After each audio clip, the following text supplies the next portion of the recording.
తిరుపతి వినాయక సాగర్లో నిమజ్జనానికి జరుగుతున్న అన్ని ఏర్పాట్లు పక్కాగా పూర్తి చేస్తున్నామని తిరుపతి నగరపాలక సంస్థ కమిషనర్ ఎన్ మౌర్య తెలిపారు. వినాయక సాగర్లో జరుగుతున్న ఏర్పాట్లను పోలీస్, నగరపాలక సంస్థ, తుడా అధికారులతో కలిసి తిరుపతి నగరపాలక సంస్థ కమిషనర్ ఎన్ మౌర్య మంగళవారం సాయంత్రం పరిశీలించారు. అన్ని ఏర్పాట్లు త్వరగా పూర్తి చేయాలని అధికారులను ఆదేశించారు. ఈ సందర్భంగా కమిషనర్ మాట్లాడుతూ వినాయక విగ్రహాల నిమజ్జనానికి వినాయక సాగర్లో పకడ్బందీగా ఏర్పాట్లు చేస్తున్నామన్నారు. పిల్లలు, పెద్దలు అందరూ వచ్చి ఎటువంటి ఇబ్బందులు లేకుండా నిమజ్జనం చేసేందుకు తగు చర్యలు చేపడుతున్నామని అన్నారు. విగ్రహాలు ఏర్పాటు చేసే వారందరూ ఆన్లైన్లో దరఖాస్తు చేసుకుంటే ఆయా మార్గాల్లో రద్దీ లేకుండా సాగర్ వద్ద సాఫీగా నిమజ్జనం చేసేందుకు వీలుంటుందన్నారు. విగ్రహాల నిమజ్జనానికి క్రేన్లు ఏర్పాటు చేస్తున్నామని, గజాయితగాళ్లను అందుబాటులో ఉంచుతున్నామని తెలిపారు.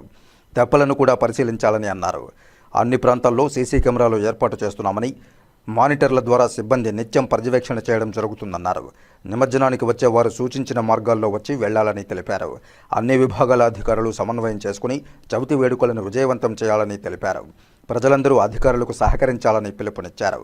కమిషనర్ వెంట deputy commissioner Amaraiah, superintending engineer Shyam Sundar, TUDA EE Ravindra, DSP Bhaktavatsalam, municipal engineer Gomathi, health officer doctor Yuva Anvesh, డిఈలు రమణ, లలిత, హార్టికల్చరల్ ఆఫీసర్ హరికృష్ణ, నిమజ్జన కమిటీ చైర్మన్ సామంచి శ్రీనివాస్ తదితరులు ఉన్నారు.